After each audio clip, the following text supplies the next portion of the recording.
Assalamualaikum warahmatullahi wabarakatuh. Pada kali ini kita akan melakukan pengukuran tahanan metode tidak langsung atau job sheet 6.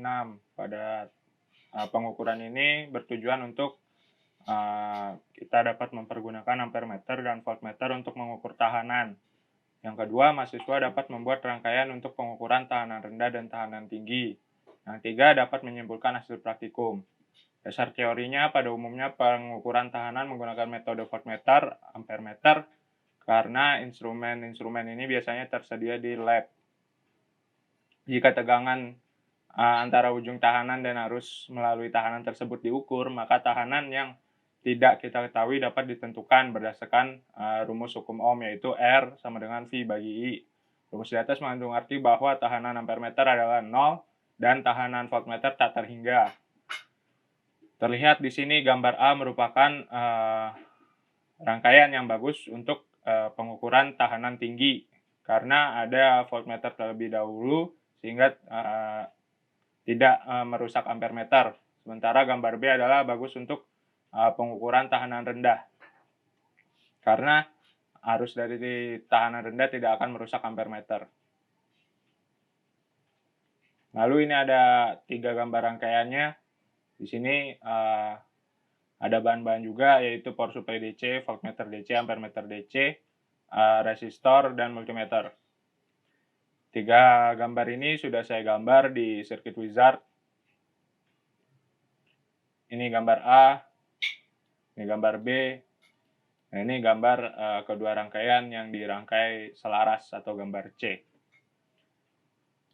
Kalau kita nyalakan, dapat kita lihat di kiri ini adalah mendapatkan nilai ampere 10,02 mikroampere, sementara pada gambar B 10,4 mikroampere. Kenapa bisa terjadi perbedaan tersebut? Karena ada efek dari voltmeter, di mana yang kiri cocok untuk pengukuran tahanan tinggi karena ada voltmeter terlebih dahulu di sini sehingga tidak langsung merusak ampere meter. Dan yang di kanan cocok untuk tahanan rendah. Lalu di gambar ketiga ini kita rangkai jadi satu, di mana kalau switch-nya mengarah ke atas, itu merupakan gambar dari rangkaian A. Sementara untuk yang bawah, switch yang bawah adalah untuk rangkaian B.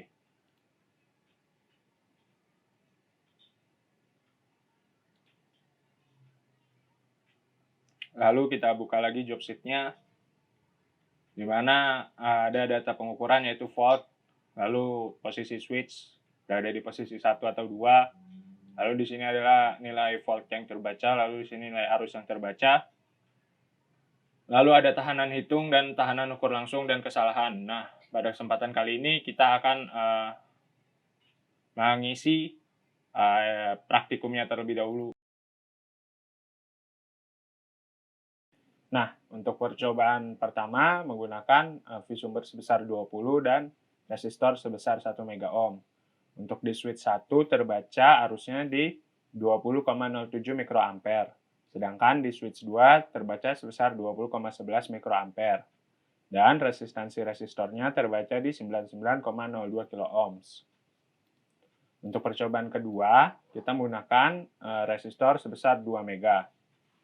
Untuk switch satunya, arusnya terbaca 10,07 mikroampere, dan switch 2-nya terbaca di 10,11 mikroampere. Lalu resistansi resistornya terbaca di 2 mega ohm. Untuk percobaan ketiga, kita menggunakan resistor sebesar 2,5 mega ohms. Untuk di switch 1 terbaca di 8,07 mikroampere untuk arusnya, dan di switch 2 arusnya terbaca di 8,11 mikroampere.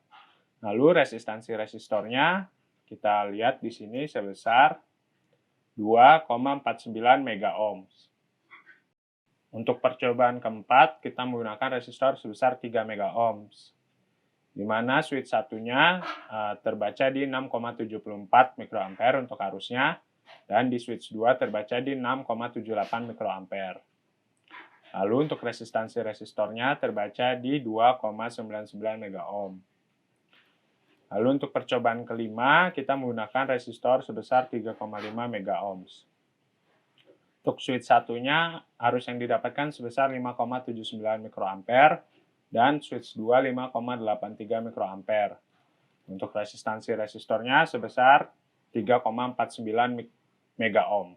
Nah, untuk mempersingkat waktu, saya sudah mengisi tabel job sheet seperti yang kalian bisa lihat di sini, di mana volt sudah saya isi sebesar 20, arusnya sudah saya cantumkan juga sesuai pengukuran tadi. Lalu tahanan hitungnya di sini saya sudah menghitung juga, di mana V dari dari rangkaian sebesar 20, lalu dibagi dengan nilai arus pada rangkaian, baik switch 1 atau switch 2, sehingga menghasilkan nilai hitung seperti ini. Lalu ini merupakan tahanan ukur langsungnya, di mana nilai resistansi pada resistor diukur secara langsung. Lalu di sini ada nilai kesalahan. Contoh, sampel pertama, V hitung dikurang V ukur dibagi V hitung. V hitung yang saya gunakan 996,512 dikurang dengan 99,02, V ukurnya, lalu dibagi V hitung lagi 996,512, sehingga menghasilkan nilai 0,02, lalu dijadikan persen menjadi 0,02%. Sisanya kalian bisa lihat sendiri karena keterbatasan waktu yang ada. Nah, kesimpulannya yang dapat saya ambil, ternyata benar seperti apa yang tadi saya jelaskan di atas, di mana switch pertama lebih cocok untuk pengukuran tahanan tinggi, karena bisa dilihat persentase kesalahannya jauh lebih kecil daripada switch kedua. Untuk switch kedua ini digunakan untuk pengukuran tahanan yang lebih rendah. Mungkin itu aja untuk job 6 pada kesempatan kali ini, kurang lebihnya mohon maaf. Wassalamualaikum warahmatullahi wabarakatuh. On vacation, you got pretty green eyes, I can see them dollar signs, girl. Oh yeah, I heard that you addicted to them sands now, girl. Go ahead with your sleepy ass, go ahead. Shawty, give me a reason.